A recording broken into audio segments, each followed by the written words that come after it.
The Woodlawn Cemetery is known for the many notables in our society who have chosen the location as its resting place.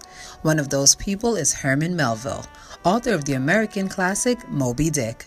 This year marks the 125th anniversary of his death, and to celebrate his accomplishments in American literature, President of the Melville Society John Bryant gathered with a group of authors and performers for a gravesite event of readings and music. We wanted to not celebrate a death, but to celebrate a life, and to do it in the entirety of his life as a writer, and to give some sense of how he started and what angers he felt as an adolescent, and take passages from his books that move him through his life chronologically. He has a way of writing a sentence that is that long, literally, can take up 3/4 of a page without a period, and it holds together.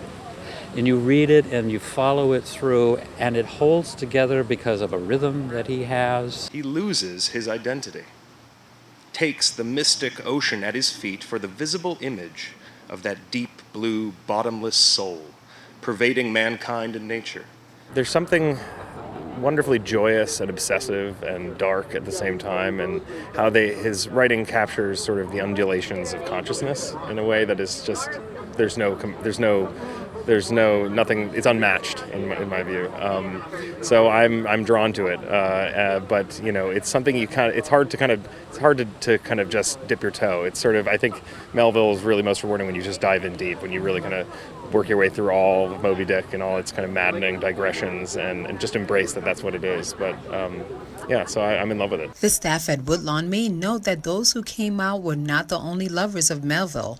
His grave is one of the focal points of the cemetery. It's just part of the fabric of the culture that's here. Woodlawn being 152 years old, it represents so much of the history of New York and of America. It was the place for people to come, whether they were New Yorkers or not. We have many people who are here who wanted to be here because they wanted to be amongst other notables. And so there's just so much of history here. Melville was a lover of politics, and so we found out from John Bryant what words of advice Melville may have for us during this presidential election. He never comes out and sort of says, vote this way, vote that way.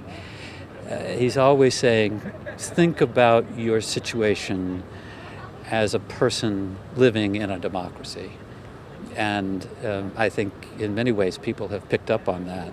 If you'd like a first-hand look at the Melville gravesite, along with other notables buried here, you can go right onto the cemetery website at thewoodlawncemetery.org. For BronxNet, I'm Veronica Guiti.